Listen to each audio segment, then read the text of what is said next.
네, 안녕하세요. 자, 우리 법원직 수험생들 어려운 시험 보느라고 고생 많았습니다. 민소법은 작년 시험보다는 훨씬 어려워졌죠. 자, 작년은 굉장히 무난하게 나왔어요. 그래서 작년에 이제 합격했던, 저랑 같이 공부하면서 합격했던 친구들 같은 경우는 뭐 민소법은 거의 100점 아니면 96점이었어요. 뭐 92점 맞은 경우도 이거 안 틀릴 거 틀렸다 막 이제 그러면서 이제 좀 아쉬워하는 그런 분위기였습니다. 그래서 뭐 92점 또는 뭐 아무리 못해도 88점 뭐 이 정도 맞는 거는 뭐 기본이었었습니다. 작년 같은 경우에는.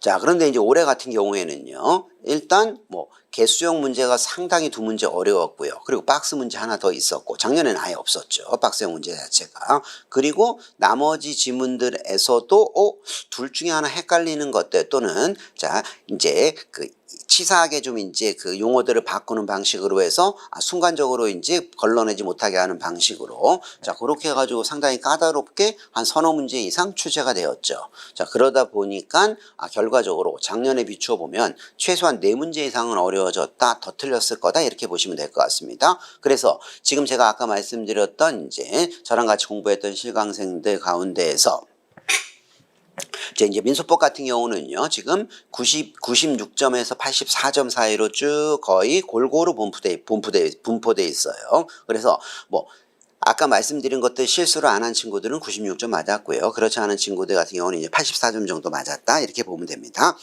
근데 이제 작년에는 거의 92, 96에 포진돼 있었기 때문에 자, 그거에 비춰보면 이제 많이 떨어진 거고, 그리고 이제 특히 여기에는 그럼에도 불구하고, 84점이면 많이 안 떨어진 건데, 자, 그렇지 않은 측면이 좀 있는 게, 뭐, 예를 들면 이제 올해 같은 경우 작년에 나오지 않았던 파트, 뭐, 소송 구조, 그리고 이제 독촉 절차, 그리고 뭐 지급 명령. 자, 이런 부분들 관련된 것들, 자, 올해 나올 가능성 상당히 높다고 해서 사무관 승인 시험 문제 기존에 나왔던 것들 등등 해서 이제 진도열 모의고사나 이제 실전 모의고사에서 우리는 이제 충분히 연습을 하고 들어갔단 말이에요. 그러다 보니까 그런 부분에서 틀릴 여지 거의 없게 되고, 뭐, 그리고 이제 피고 경정 신청 관련된 것도 특히 뭐 유념할 부분들 제가 강조했던 것들이 있었기 때문에, 그래서 맞출 가능성 좀 있었던 거고, 자, 이런 것들이 이제 같이 시너지 효과로 상승 작용해서 민사송법 점수 84에서 이제 92, 96 정도, 그 정도 이제 포진하게 된 겁니다. 근데 이제 객관적 난이도로 보면 작년보다 한 4개 정도 어려워졌다. 이렇게 딱 볼 수 있게 되는 겁니다. 자, 그 정도.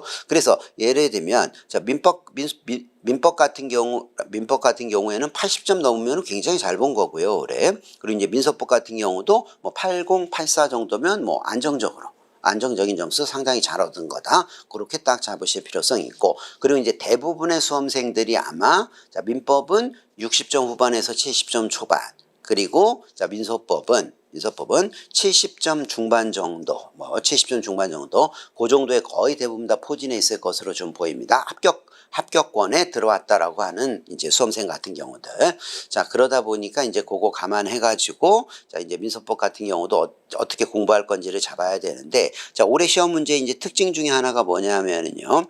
자, 올해 같은 경우에는 이제 실무서에 기초해가지고 철저하게 좀 출제한 경향이 좀 높아요. 이제 작년 같은 경우에는 실무서에서 다루지 않는 파트 부분들, 뭐 전통적으로 우리 시험에서 출제하던 부분들을 많이 냈습니다. 뭐 기판력 관련된 부분들 내고 하는 것들. 근데 원래 이제 실무서에는 이제 기판력 관련된 부분들이 상세하게 나와 있지가 않습니다. 근데 어쨌든 철저하게 실무서에 기초해서 이제 25문항 주제를 좀 선별한 것으로 보이고요. 자, 그리고 이제 그 지문들도 자, 조문 그 자체를 낸 게 아니라 자, 제 교재에도 그대로 다 반영이 되어 있지만 조문 있고 그 조문 밑에 조문을 이제 풀어가지고 실무서에 정리해 놓은 내용들이 이제 각 파트마다 주제마다 이제 다 있죠. 그 정리해 놓은 내용들 그 지문을 거의 그대로 해가지고 출제하는 방식으로 출제를 했다는 거죠. 그러다 보니까 아무래도 자, 조문을 여러 번 봤어도요. 그거를 실무서에서 좀 정리하면서 요약하면서 조금 이제 압축해 놓고 또는 보완 설명한 부분, 그 부분들에 대해서 좀 어느 정도 좀 익혀보면서 그런 문구로도 좀 공부를 한 수험생이라면 뭐 크게 함정에 빠지지 않고 다 잘 맞출 수 있었는데 뭐 그런 쪽으로 전혀 좀 낯설다. 그래서 예를 들면 뭐 기존에 이제 교수님들이 민사송법을 정리한 거에 기초한 그러한 이제 교재들 갖고 해서 공부했던 수험생이라면 그러면 이게 조문이 맞나? 이 조문이 맞나? 하면서 좀 낯선 느낌을 갖는 지문들이 좀 있었을 겁니다. 그래서 자칫 잘못하면 거기에서 실수해서 틀릴 수 있게 되는 되는 거죠. 그래서 이제 민사소송법도 명확합니다.